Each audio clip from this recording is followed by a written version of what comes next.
Pessoal, boa tarde, radionautas aqui da On Web Rádio. Hoje, no nosso Conexão Entrevista, com uma presença ilustre.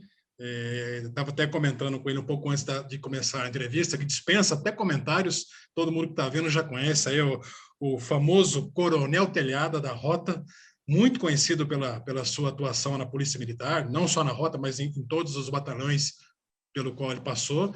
Hoje, deputado estadual aqui por São Paulo.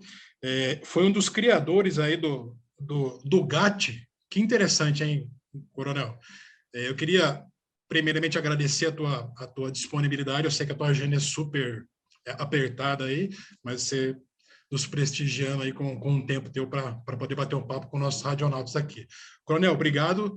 É uma honra recebê-lo, viu? Obrigado, Zé Luiz. Obrigado pelo convite. Nós estamos transmitindo diretamente do meu gabinete aqui na Assembleia Legislativa. Depois eu vou dar uma rodada na câmera aí para você ver o gabinete.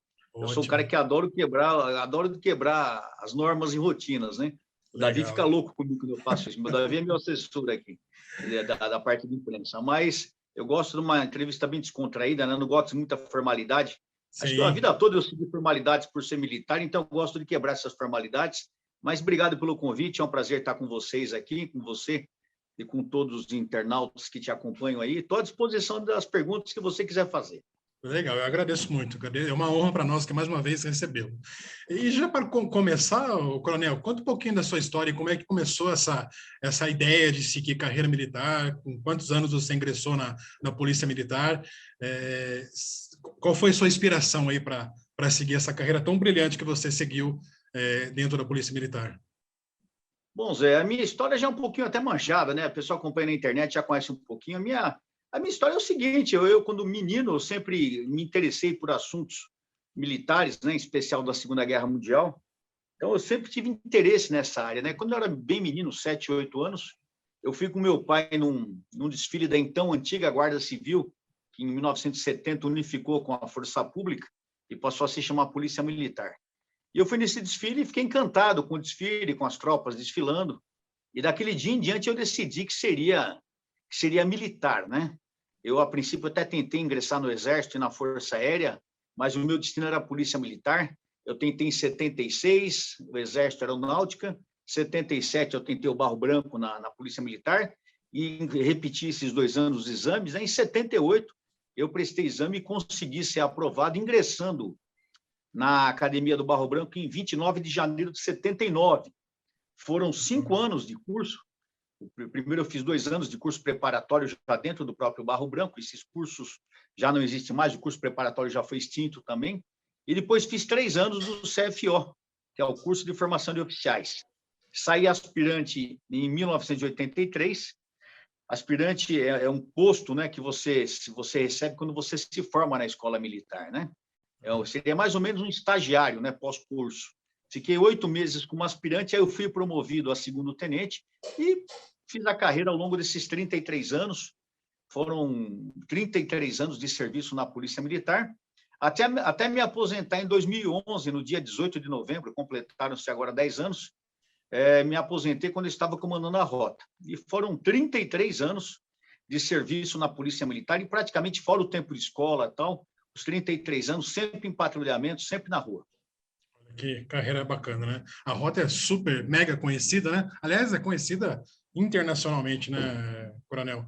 Eu sou suspeito para falar da Rota, porque eu fui tenente de Rota, fui comandante de Rota, fui comando-aguiar, como a gente costuma chamar. Eu sou suspeito porque eu sou um apaixonado pela Rota, né? Mas realmente é uma tropa diferenciada, é uma tropa chamada de tropa de elite, porque tem uma farda diferenciada, uma postura diferenciada.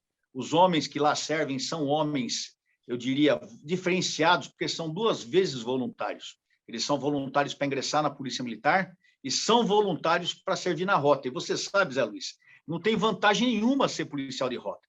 Às vezes a turma pensa que ganha mais, não tem vantagem nenhuma. Aliás, você tem prejuízo, porque você é obrigado a ficar mais tempo longe dos seus familiares. É um trabalho que te cobra muito mais presença, te cobra muito mais ação do que um outro batalhão da Polícia Militar. Então, na realidade, você ser policial de Rota, você entrega mais do que ganha. Então, não existe vantagem financeira não existe vantagem profissional. É uma coisa que a gente faz porque gosta mesmo. Eu imagino, coronel. E existe essa percepção, pelo menos aqui da parte da população, que não conhece muito bem essa questão, como é que funciona internamente a polícia, que o policial da rota, por exemplo, ganha um salário muito acima da normalidade da polícia, como modo geral. Então, não funciona assim. Por quê? Ao contrário, porque no tempo que nós fazíamos bico, o policial de rota quase não podia fazer bico, porque era quase todo dia no quartel. Hoje que nós temos a chamada DGEM, que é um serviço que o policial faz na hora de folga, também muitas vezes o policial de rota é prejudicado, porque no dia de folga dele, que ele estaria em casa, acaba tendo uma operação, acaba tendo uma formatura, e ele acaba não podendo nem estar em casa, nem fazer DGEM. Então, ao contrário, o policial de rota, financeiramente, ele é muito prejudicado, porque ele acaba muitas vezes ganhando menos do que um policial que trabalha. Já ganha pouco o policial no serviço normal, né? E muitas vezes o policial de rota acaba ganhando menos. Entendi. Coronel, e falar nisso, com relação ao salário da Polícia Militar, quem é que define isso? É o governador? Ou os deputados se reúnem e conseguem fomentar um aumento, por exemplo, da categoria? Como é que funciona essa questão de pleitear um aumento salarial? Zé, única e exclusivamente o aumento salarial, o reajuste salarial ou vantagens financeiras e salariais para qualquer policial no estado de São Paulo ou qualquer outro estado, no caso de São Paulo, é única e exclusivamente feito pelo governador do estado, ou seja, o executivo. Entendi. Muitas pessoas me criticam, me xingam, porque ele não liga para a polícia, ele não dá aumento para a polícia. Não cabe a nenhum deputado dar aumento para a polícia. Existem, eu vou tomar cuidado aqui para não ser antiético, mas existem alguns colegas nossos que ficam dizendo coisas para a tropa e dizem, não, eu encaminhei tal coisa para o governador, fiz um projeto pedindo aumento para a polícia, o governador negou.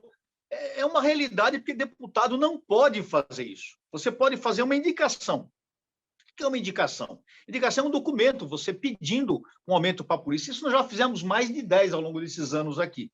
Mas é um pedido como qualquer outro. Mas tem colegas nossos que dizem que fazem projetos, que fazem várias situações e chega o governo nega. Mas o colega nosso sabe que o governador vai negar, porque deputado não pode fazer isso. E é por isso que as pessoas, muitas vezes, não entendem o que é fazer política.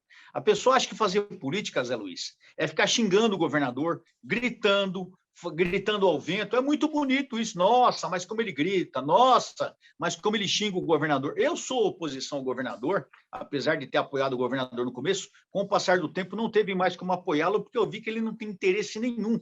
E não só ajudar a polícia, como não ajudar nenhum tipo de funcionalismo público. Aí eu passei a ser uma oposição ferrenha ao governador.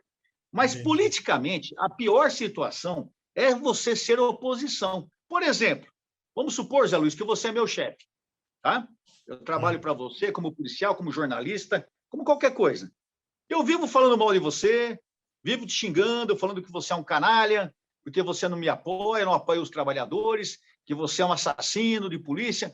Quando eu chegar para você e falar, Zé Luiz, dá para você dar um aumento para a gente? Você vai falar para mim, telhada, não me enche o saco, pô. Você vive falando mal de mim, vive me xingando, vive me criticando, e agora você vem pedir aumento para mim? Eu não vou te dar. No entanto, não é questão de puxar saco, mas você saber conversar, você saber levar o problema, você ter um bom relacionamento, isso é necessário na política, para que quando eu chegue para você, que é meu chefe, e peça alguma coisa, você fala, pô, realmente o Telhado é um cara consciente, ele realmente, ele sabe da problemática, é um cara que sempre me apoiou, então eu vou dar ouvidos para ele, porque eu sei que ele não fala por falar, se ele está falando é uma realidade. Então, política é isso, política é a arte do convencimento, não é imposição, não é batendo na mesa, dando tapa na cara, dando tiro para cima, que eu vou conseguir alguma coisa politicamente.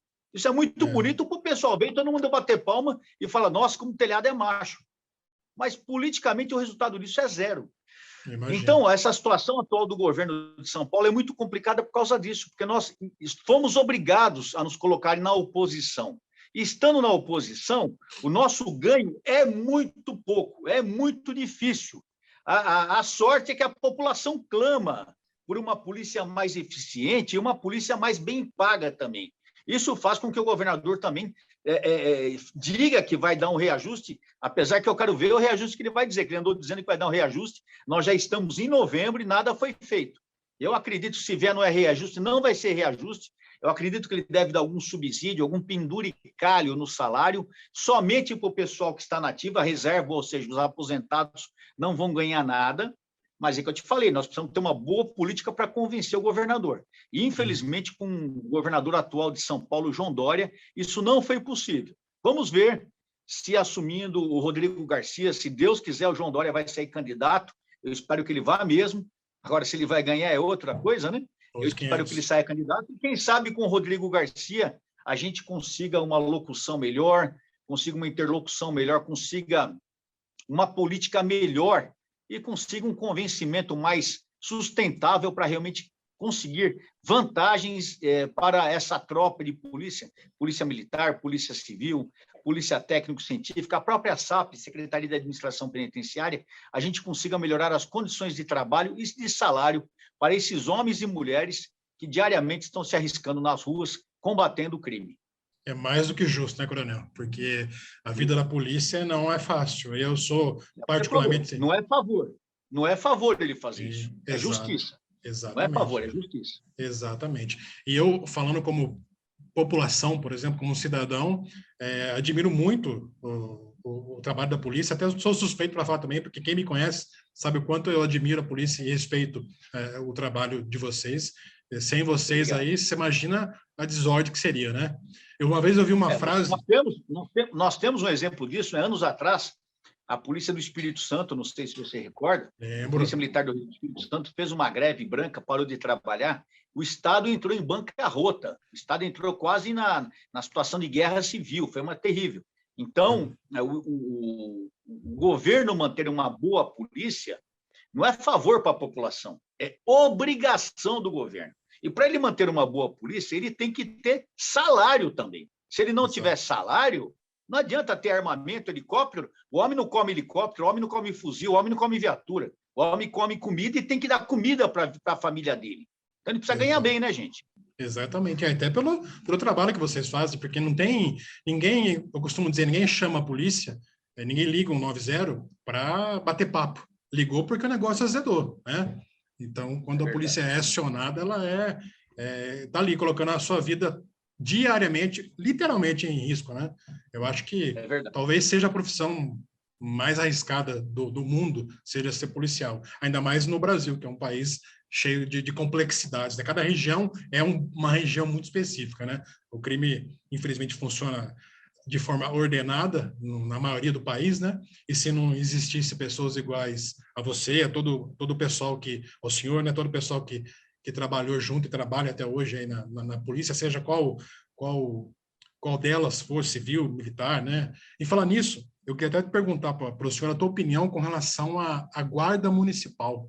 Eu vejo que guarda municipal, em muitas cidades, o coronel, ela funciona muito bem. Tem alguns exemplos do interior de São Paulo aqui que tem uma guarda municipal que você vê que agrega as forças policiais. E outras não. Tem uns lugares aqui que a guarda quase que não tem muita representatividade. Você é a favor, coronel, de equipar a guarda e dar poder de polícia, na realidade, para o guarda municipal? Zé, eu sempre fui um defensor das guardas municipais. Desde que eu estava na ativa na PM, eu sempre fui um oficial que mantive um ótimo relacionamento com as guardas municipais. Aliás, muitas vezes fui chamado a atenção, fui até admoestado por alguns comandantes por causa dessa minha postura de amizade com os guardas municipais. Eu acho um absurdo, para não dizer beirando o ridículo, que a Polícia Militar ou alguns oficiais da Polícia Militar muitas vezes criem problema com as guardas municipais. Problemas que poderiam ser resolvidos num bate-papo, numa reunião. Não, às vezes nós cansamos de ver isso no passado, brigas na rua, mal-entendidos. É uma coisa que nunca deveria ter acontecido. Sabe o que acontece? Todo mundo que estiver comigo é meu amigo. Sim. Quem está combatendo o crime é meu amigo, independente que seja da Polícia Militar ou não. Então, é um absurdo as forças policiais, muitas vezes, estarem em conflito por causa do combate ao crime. Quem ganha com isso é o criminoso. Agora que duas corporações estão brigando, quem está ganhando é o criminoso. Tanto que eu estou pensando até o ano que vem, na campanha do ano que vem, se eu fico estadual, se eu vou para deputado federal, porque eu quero trabalhar nessa causa das guardas municipais também, que está travado lá em Brasília. Isso precisa ser dado uma continuidade na Lei 13.022.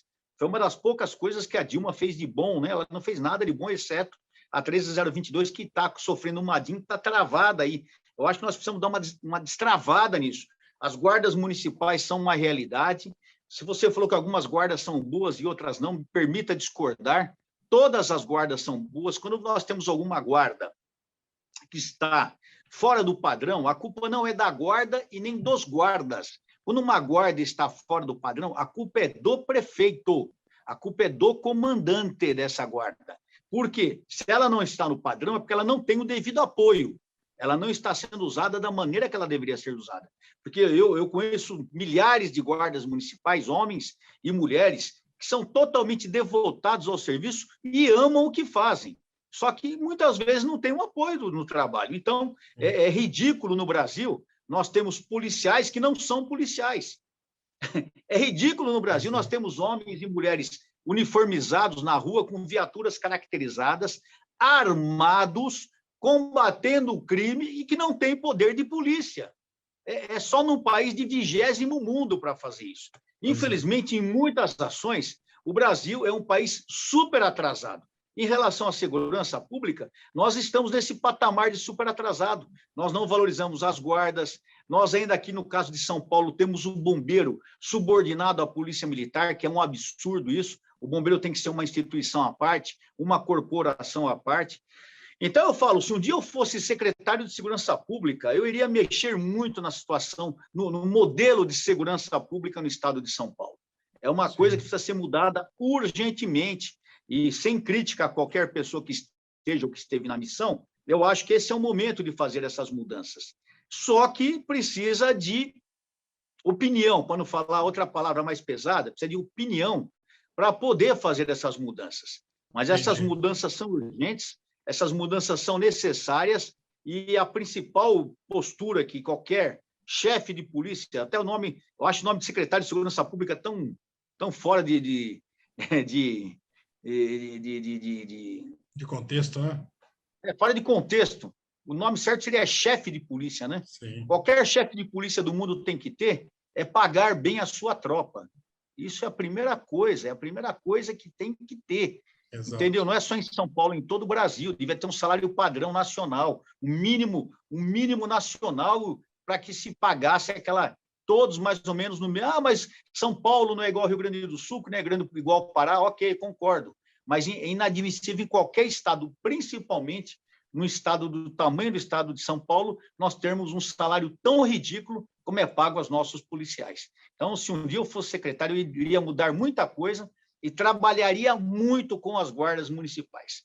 Eu acho que a Polícia Militar, eu sempre digo isso, ela perdeu uma oportunidade lá atrás, nos anos 80, quando ela não firmou um decreto, não firmou alguma coisa na Constituição, colocando a polícia, as guardas municipais junto com a polícia militar, ou colocando o comandante da guarda, um policial militar da ativa. Eu acho que perdeu um braço armado, um braço de poder, um braço de polícia tão precioso. Sim. Por causa de inveja, por causa de picuinha. Quem perde principalmente com isso é a população.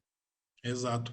E me permite uma correção, quando eu disse guarda boa, uma guarda municipal boa, não vou no sentido pejorativo, foi mais, na verdade, a palavra correta seria preparada, né? Eu pude perder a oportunidade, né? Não, lógico, tá certinho, tem razão. O Coronel, indo um pouco mais para a sua carreira da polícia, no tempo que você estava na ativa, qual foi, assim, a operação que você mais classifica como difícil ou perigosa, aquela cabeluda mesmo que fala, Zé, essa aqui eu vi, apesar que deve ter inúmeras, né? Porque ser policial no Brasil hoje... É difícil. É difícil você falar qual foi a melhor ou a pior. Sabe por quê? Uma que é tanta coisa... Eu tenho um problema de mente muito grande. Eu não sei se aconteceu tanta coisa na minha vida, não consigo guardar muitas coisas. Às vezes vem policiais falar comigo, lembra aquela ocorrência? Assim, assado. Eu tenho que forçar para lembrar, porque é tanta coisa, velho. Mas nós tivemos operações, toda operação policial, ela é complicada, porque ela começa bem e, no final, ela pode acabar com uma desenvoltura assim que muitas vezes acaba até dando problema por causa do transcorrer daquela operação ou daquela ocorrência. Não existe ocorrência melhor ou pior. Existe ocorrência que acaba bem. Graças a Deus, 99,9% de todas as minhas ocorrências, minhas operações, acabaram bem. Mas algumas, por exemplo, eu fui baleado, fui em 2 operações, 2 ações policiais. Eu acabei baleado em 1990, quando eu era tenente, 1995, quando eu era capitão, 2010, quando eu sofri o atentado na porta da minha casa, eu não fui baleado, mas porque Deus não permitiu, era para eu ter morrido aquele dia. Eu lembro então, disso. eu tive várias ocorrências assim, que uma coisa que me incomodava muito em operação policial, por exemplo, era trabalhar na Cracolândia, uma coisa que me incomodava muito, porque você enxuga gelo e não vê resultado nisso. Uma coisa que me incomodava muito, na época, principalmente que eu comandava o 7º Batalhão, antes de comandar a rota no centro de São Paulo, era combater o comércio clandestino, quando você sabe que muitas daquelas pessoas usam aquilo para sobreviver, e você sabe que com as sacanagens que acontecem no Brasil, aquelas pessoas não têm condição de regularizar o seu comércio. Muitas vezes, o excesso de impostos obriga a pessoa a enveredar por um caminho que não é o legal, não é o adequado. E aí você tem que agir contra essas pessoas, é horrível isso, entendeu? Então, as ocorrências, eu tive muitas operações boas, muitas operações valorosas, mas tive operações difíceis também, quando você tem a morte. Por exemplo, eu tive uma ocorrência, agora que me vem à mente, que me faz essa pergunta, eu nunca tenho essa resposta, porque é muita coisa, mas eu estou lembrando de uma ocorrência agora, eu estou lembrando de uma ocorrência, quando eu comandava o 7º Batalhão, eu fui numa ocorrência, do lado da Estação da Luz, a minha força tática, eu não lembro do nome do tenente, mas já estava no local, onde o pai, bandido, a mãe, bandida, moravam num cortiço invadido, e o pai mantinha a criança de 1 ano e meio, mais ou menos na época, sob mira de revólver, falando que ia matar a criança. Porque ele brigou com a mulher, eu não sei o que aconteceu, que ele brigou com a mulher, e na briga com a mulher, acabou batendo na mulher, chamaram a viatura, porque ele estava espancando a mulher. Quando chega a viatura, ele pega a criança com refém e fala que vai matar a criança e vai se matar, e a gente vai e dialoga, e a gente vai, dialoga e dialoga. Cheguei no local, no apoio, e vamos arrombar o local, não vamos invadir, não vamos matar o cara, não vamos, pode acertar a criança. E nessa de dialoga, invade, não invade, o local era de difícil acesso, de repente nós ouvimos um disparo, e quando nós forçamos a porta, um segundo disparo. Entramos no local, o cara deu um tiro na cabeça, morreu, mas antes ele tinha dado um tiro na cabeça da criança. A criança não morreu, mas até hoje está em estado vegetativo. É uma criança que tinha uma vida super difícil, super pobre, e agora eu nem sei se ela é mais viva, porque eu não a vejo há alguns anos. Eu perdi o contato com a família, porque a família morava num local invadido, e também, como era uma família meio complicada, não queria muito contato com a polícia.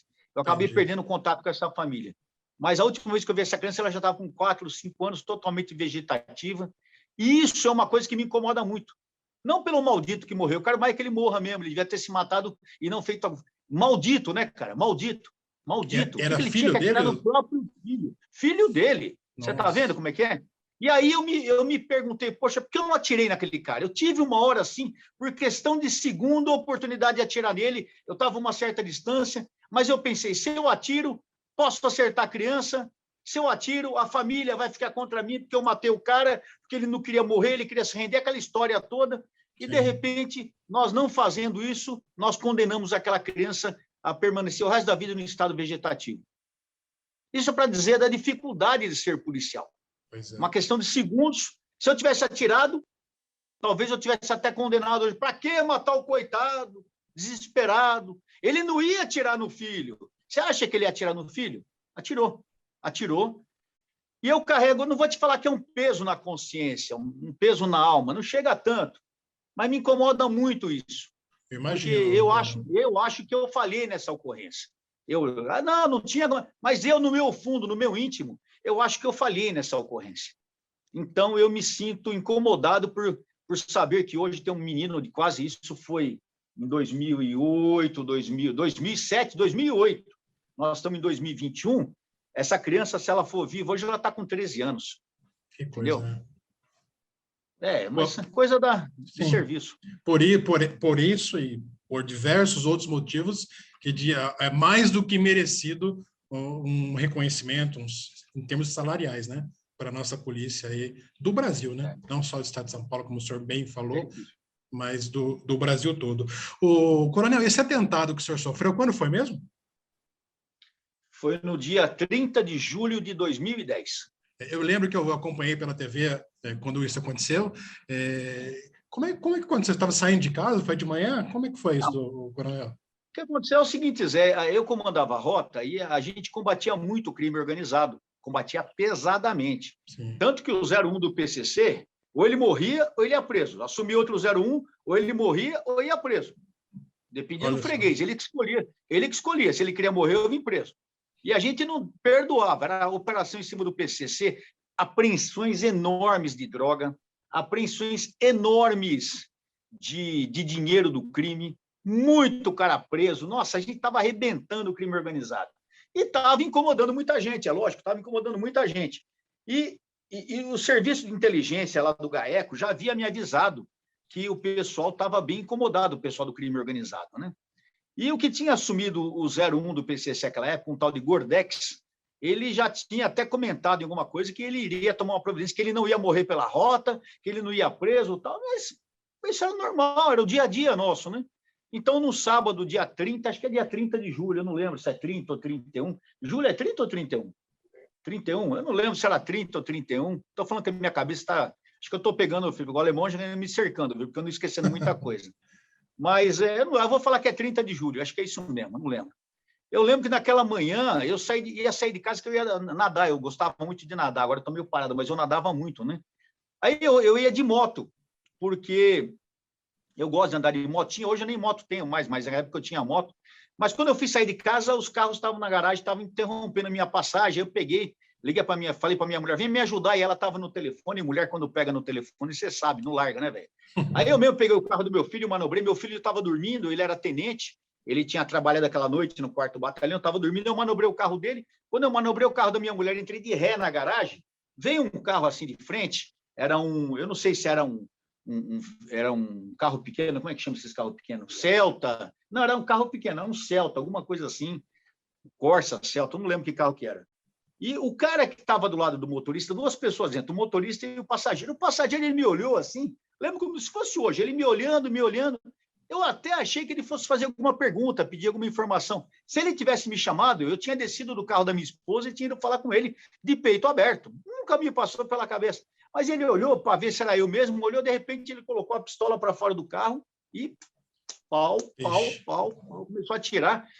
Eu lembro que a única coisa que eu fiz foi me abaixar dentro do carro, porque eu não tive como reagir, não tinha como reagir, e fiquei tomando tiro. Uma coisa que eu não esqueço é que eu estava deitado esperando ver onde ia doer primeiro, onde vai doer primeiro. Olha a situação, cara. Imagina. Eu estava onde vai doer primeiro, e eu deitado debaixo do painel do carro, assim, deitado nos bancos, e olhando o painel do carro, esperando ver onde ia passar o primeiro tiro, né? Ou então até esperando o cara aparecer na janela do meu carro. Ele vai descer, vai vir me matar. Se ele tivesse descido do carro dele, ele teria me matado. Não deu nem tempo de reagir, né? Não dava. E ele não desceu porque ele pensou, pô, ele deve estar armado, vai atirar em mim e tal, mas a minha arma tinha ficado dentro de casa. Olha só. Eu estava à disposição para morrer naquele dia. Por isso que eu falo, eu não morri aquele dia porque Deus não quis. Simplesmente por isso. Não é que eu sou valente, macho, sou macho porcaria nenhuma. Eu não morri aquele dia porque Deus não quis. Aí, aí ficou tomando tiro. Quando parou, eu olhei assim, levantei um pouco a cabeça, eu só vi o carro correndo, desci do carro, eu fui ver, só vi o rabo do carro indo embora assim na rua, mas passado, né? Porque assim, sabe aquele filme do Ghost, quando o cara morre e volta para ver o corpo? Eu imagino. Né? Eu voltei para dentro do carro, falei, eu tô morto, não é possível. Eu voltei para dentro do carro para ver se eu estava morto lá dentro. Eu pensei no filme na hora, falei, vou lá ver se eu estou morto, né? E na hora que eu estava tomando tiro, Zé, eu só pedi a Deus para que tivesse misericórdia da minha alma, porque eu sabia que ia morrer aquele dia. Eu falei, agora eu entreguei minha alma a Deus aquele dia, de verdade. Me preparei para morrer. Daí a pouco meu filho desceu correndo, atirando. O que foi, pai? Desceu com a pistola na mão. Ele achou que eu estava trocando tiro com alguém. Falei, não, filho, eu tomei tiro para caramba, até com o meu carro. Era uma TR4, não era blindada. Só que, por permissão de Deus, os tiros vieram todos de frente, não foi de lateral, foi de frente. Ele está praticamente quase num ângulo assim, oblíquo, ele atirou tudo de frente. Zé, os tiros acertaram todos no bloco do motor. Foi pneu, saco, farol, radiador. Olha. E os blocos que passaram acertaram no bloco, os tiros que passaram acertaram no bloco do motor. Então não chegaram a transfixar. Se tivesse sido na porta, tinha me matado. Então eu falo, é Deus, não é? Só pode ser Deus. Sem dúvida. E aquele dia virou aquele fuá todo que você viu, a imprensa do Brasil todinha acompanhou. Aquele sábado para aquele domingo só se falou nisso.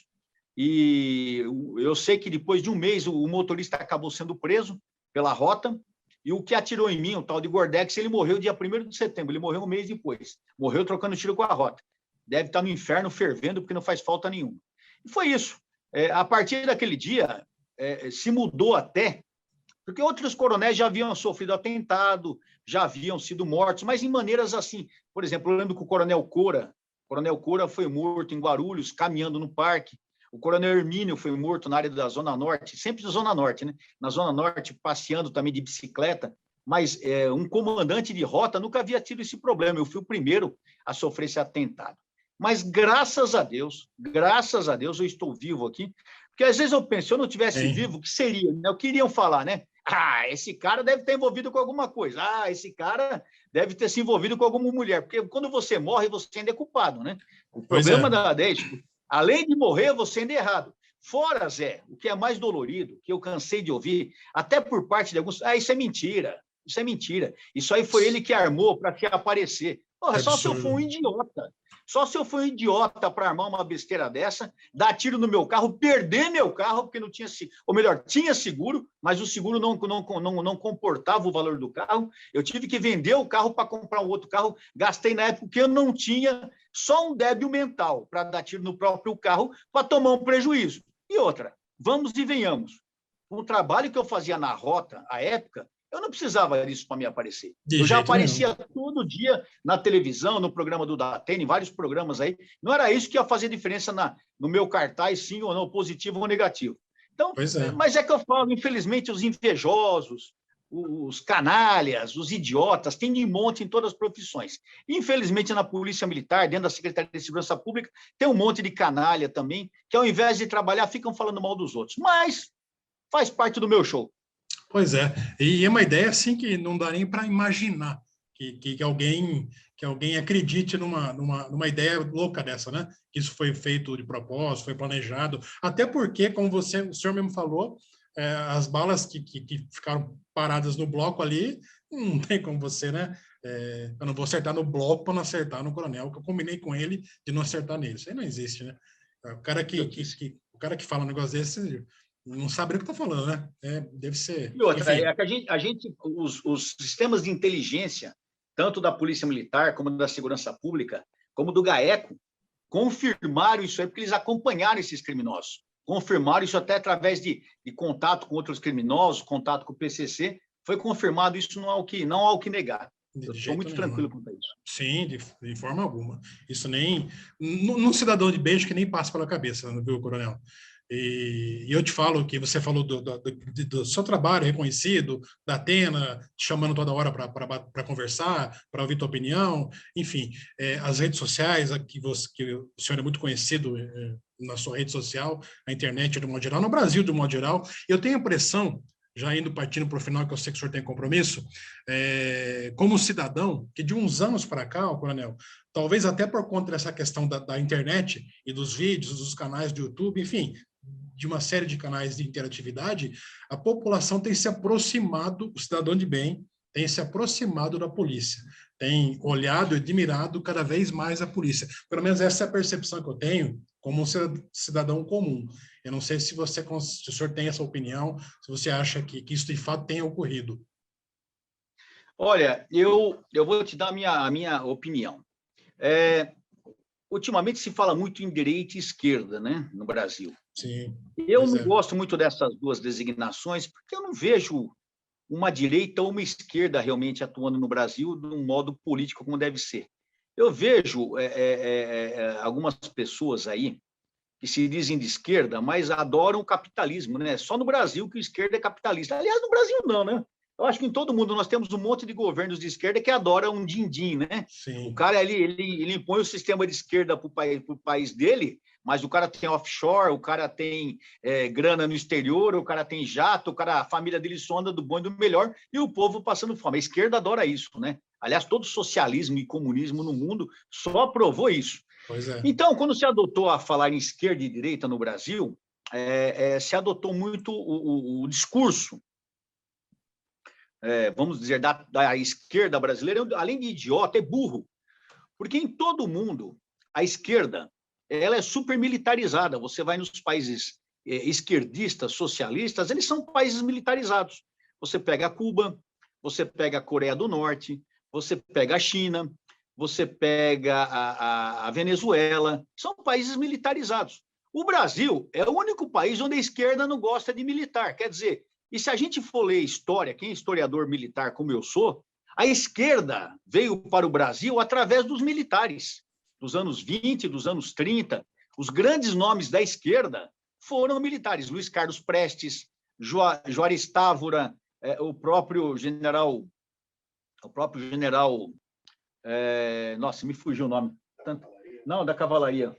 O Miguel Costa, ainda bem que o Davi me acompanha, ele já está sabendo história militar, então está andando comigo, Miguel Costa. Então, a Revolução de 24 foi uma revolução esquerdista. Então, nós temos aí vários exemplos no Brasil dizendo que quem trouxe o comunismo, o socialismo para o Brasil, em boa parte, foram os militares. Só que aqui no Brasil, por causa de 64, criou-se uma ideia de débil mental de que a polícia militar, a polícia civil, as tropas militares, elas são pró-direita, vamos dizer assim. Elas são contra a população, que são contra as minorias. É uma ideia de idiota. O policial militar, o militar em geral, ele não é nem de direita nem de esquerda. Ele é legalista, ele cumpre a lei, independente de quem seja a outra pessoa do lado. Se é outra pessoa do outro lado, ela é esquerda, direita, é São Paulino, é corintiano, é preto, é branco, é crente, é católico, isso não interessa para o militar ou para o policial militar. Interessa o cumprimento da lei e a manutenção dos direitos dessa pessoa. Isso é uma coisa que é concretizada no Brasil. Mas a esquerda idiota, ela insiste nesse discurso canalha, de dizer especificamente que nós, policiais militares, somos contra o povo pobre, sendo que 99% da polícia militar é constituída do povo pobre, que nós somos contra negros, pretos da periferia. Nós somos, a grande maioria da polícia militar é preto da periferia. Então, é um discurso, além de canalha, é um discurso hipócrita, mas é o discurso que a esquerda faz e, infelizmente, no Brasil ainda cola. Conclusão, o cidadão, ele trabalha contra ele mesmo quando ele depõe contra a polícia. Quando ele é contra a polícia, ele é a favor do crime. Então, você pega várias rádios, várias redes de televisão aí, falando mal da polícia, nas novelas, classificando o policial como idiota e o traficante como o bonzinho da história, essa aí está endeusando o crime. E muita gente da população, principalmente os mais jovens, embarcam nessa ideia. Só que ele esquece que a grande vítima dessa ideia vai ser ele mesmo. Ele, a família dele, os pais dele, quando não for ele pessoalmente, os filhos, os netos. Aí ele vai querer que a polícia tome alguma atitude. Conversa muda, né? Aí não dá mais tempo. Então, agora na política, que eu estou aposentado há 10 anos da Polícia Militar e estou nesse campo político, eu tento fortemente trabalhar nessas ideias, nessas propostas. E como você falou, a população ela tem se apercebido muito disso.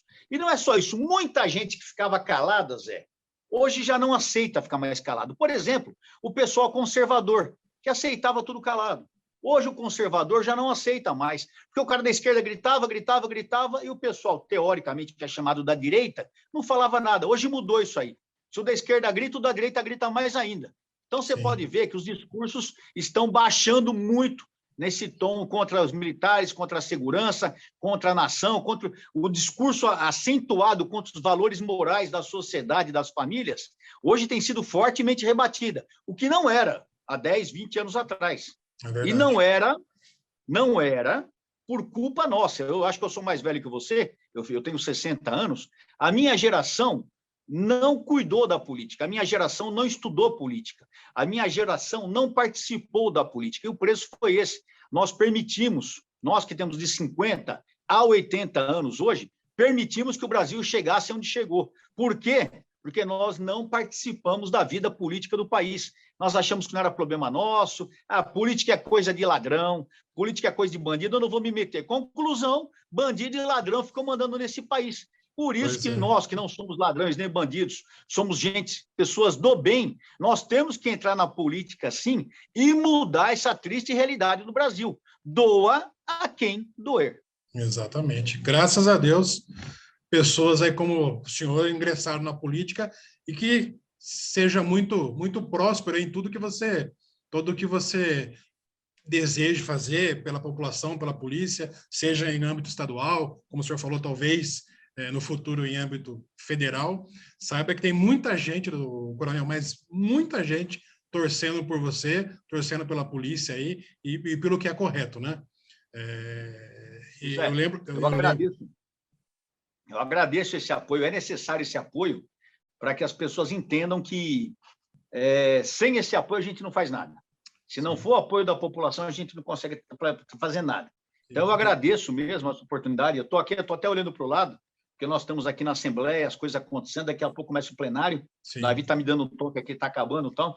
Mas é muito importante a participação sua, dos outros colegas aí, transmitindo essa mensagem, para as pessoas entenderem que elas têm que participar da vida política, sim. É necessário que a gente mude essa triste realidade do país. Como é que nós vamos mudar? Através do voto.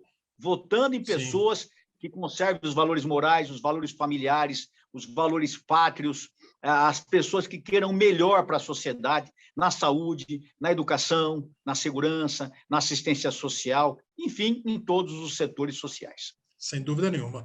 Coronel, agradeço muito a sua participação. Deus te abençoe sempre nos seus caminhos. É isso aí. Meu adesivo aqui, ó. Esse é top, hein? Fala para o Davi mandar um desse para mim aí.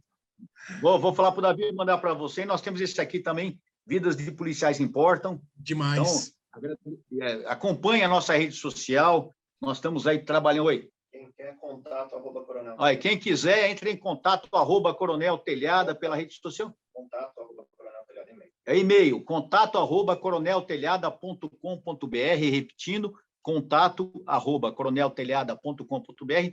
Manda seu nome, endereço, telefone, que a gente manda para vocês aí, tá bom? Legal. Coronel, um abração para você. Davi também, manda um abração para o Davi aí. E... Vem aqui, Davi. Dá tchau para ele. Vem cá. Davi vai vir tchau para você. Para todo mundo ver quem é o Davi, que fica ficando a minha orelha, ficar do meu lado. Esse é o Davi, ó. Davi, abração.